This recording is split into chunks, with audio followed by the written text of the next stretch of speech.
Hello and welcome back to my channel Suits and Cylinders, where today I'm going to show you around my 1933 Singer, some of the modifications I've made, some of its original features and some information about what it's like actually owning a 1930s sports car in this day and age, especially one that isn't well known like the Singer brand. So first off, we're going to start with the engine. Here we go. So one of the first modifications I made to this vehicle was these leather bonnet straps. Now, if you look at a lot of pre-war cars, especially competition cars, they'll have these fitted. And that's primarily just so you got quicker and easier access into the engine bay. So on these cars, they normally have 4 screws at each side of the bonnet, which you have to unscrew and unhook to get in there. So with these though, all you have to do is get your hand under the hook, pull back and let go.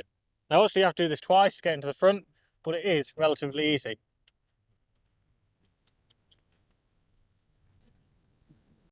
Now, once the bonnet straps are removed, you can easily pull up the bonnet. That gives you really easy access to the engine bay, to your carburetors and your engine filling for the oil. So this actual engine is a 4-cylinder 972cc twin carbureted engine. It's not the most powerful of their engines, but it is great as a power to weight ratio. Now I'm not going to go too much detail, but what I have done to this engine is I've had the head skimmed, I've had it ported, which gives it a little bit more power increase along the way. Now it has actually got a stainless steel custom exhaust on it, but all the manifold and everything you see here is basically as it came out of this factory in 1930s. So a second modification I made was the quick release radiator cap. I've got one around the rear as well. I'll go around there quickly and show you now. Now the purpose of these is again quick access without the probably possibility of them falling off around the racetrack or whenever you're competing, because the lid just comes off with a push of that and it opens up. I also added these headlight stone guards. Now the purpose of these is to stop stones flicking up either on the road or racetrack and smashing the glass behind it and causing smashed glass to go everywhere really. Again, they look great. They kind of tie in with the radiator grille as well. But again, practicality is there also. Now, whilst around the front of the car, I will actually show you a bit of damage that happened last year. I was parked on the roadside and somebody reversed into me, causing all of my front area to smash. So back in the garage now, it got quite windy out there, but I just want to show you one last modification I made to the car. This is what we call an aero screen. Now it provides less wind resistance than the big plain flat bit of glass on front of most of the cars of the era. They're very popular during the 1930s on the racetrack, and they provide kind of protection for the driver from wind and any debris from the track. And they're a lot lighter as well, but as you can see on mine, it's mounted in front of the main bit of glass, which you won't normally see. They're normally mounted behind, but the Singer is restricted for space behind the main screen. So I've mounted in front, and if I ever want to, I will just take the main screen off down at the hinges. It's quite easy to do and does save quite a lot of weight as well, and I do that quite a lot when I'm, like say, competing. So yep, that's another modification, and now we're going to go back out into the wind and carry on the tour of the car. So moving around to the rear of the vehicle, this is kind of how it would look like in the 1930s coming out of the factory. Now there isn't much to it. You've got your brake lights, you've got your fuel cap and your spare wheel. Now this fuel cap is a quick release one like I've shown you before, and you would have actually had a rear exhaust, but I've actually got a side exhaust on this one. I'll come around to that in a minute though. Now one modification I have made with this is the rear wheels. So originally they would have been single spoked and they was prone to buckling going around corners. So these are actually MG wheels and they are twin spokes, so you get spoke on each side of the wheel rather than just central, and they give a bit more stability to the vehicle and stop that kind of buckling. Now down here, you probably can't see it from there, but there is a side exhaust which I have actually got poking out the middle.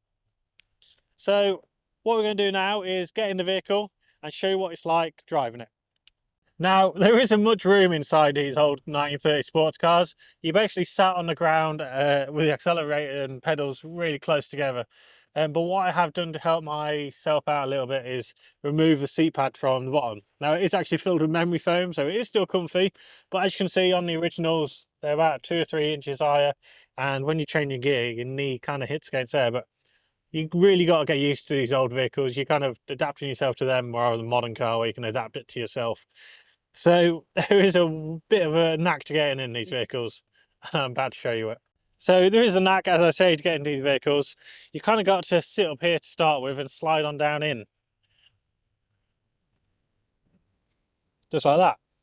Now, you do actually get used to getting in and out of these vehicles, and sometimes the clothing can affect you as well. I'm actually wearing +4s, which are kind of like a staple 1930s garment of the time, cut off at the bottom so the fabric doesn't get in the way of your feet when you're changing gear, braking, etc. And I think they look kind of cool as well, so let's go for a drive. So to start the vehicle, it's not actually the original method. You would normally have a key here and you'd have your ignitions and light switch on the steering wheel. It would be in a bakelite centre, but they're actually quite hard to get hold of these days. So the previous owner has actually got rid of the ignition system with a key and just turned it to a normal on and off kind of switch. So to turn it on, it's on there. You know it's on when the fuel gauge is engaged, and you've got a starter button over here. So that's the vehicle now started. I'll just show you some of the gauges. It's very basic and straightforward. You've got your fuel gauge, you've got your speedometer, you've got your revometer, and you've got your oil pressure. Now, I have actually added a stopwatch to this because sometimes when you're doing speed trials, etc., it's quite nice to get your own times. You've got your warning light for your alternator charging as well. If that turns red, that means your vehicle's not charging, which normally means you get a flat battery. And you've also got your dash lights, which is on and off. They're currently on at the minute, you won't be able to see that. So to actually drive the vehicle, you've got a 4-speed gearbox. You normally have to double clutch this. So into first, and away we go. Just going to go for a quick drive of what it's like in the country. It may be a bit bouncy, and you've got a couple of hills as well. We'll see how it goes. Now it is actually quite a windy day today as well, so there is going to be some front wind and the hills. Like I say, it's not the most powerful engines, but you can normally do about 40, 50 miles an hour and sometimes 60 on a good, nice dry day. But I just kind of toot around these days at 45 miles an hour, 50, just to look after the engine and try not to blow it up. I have blown the head gasket on this a couple of times when I compete in it, which isn't the most easiest task to do, but sometimes you've got to kind of get your hands dirty and get to know the car.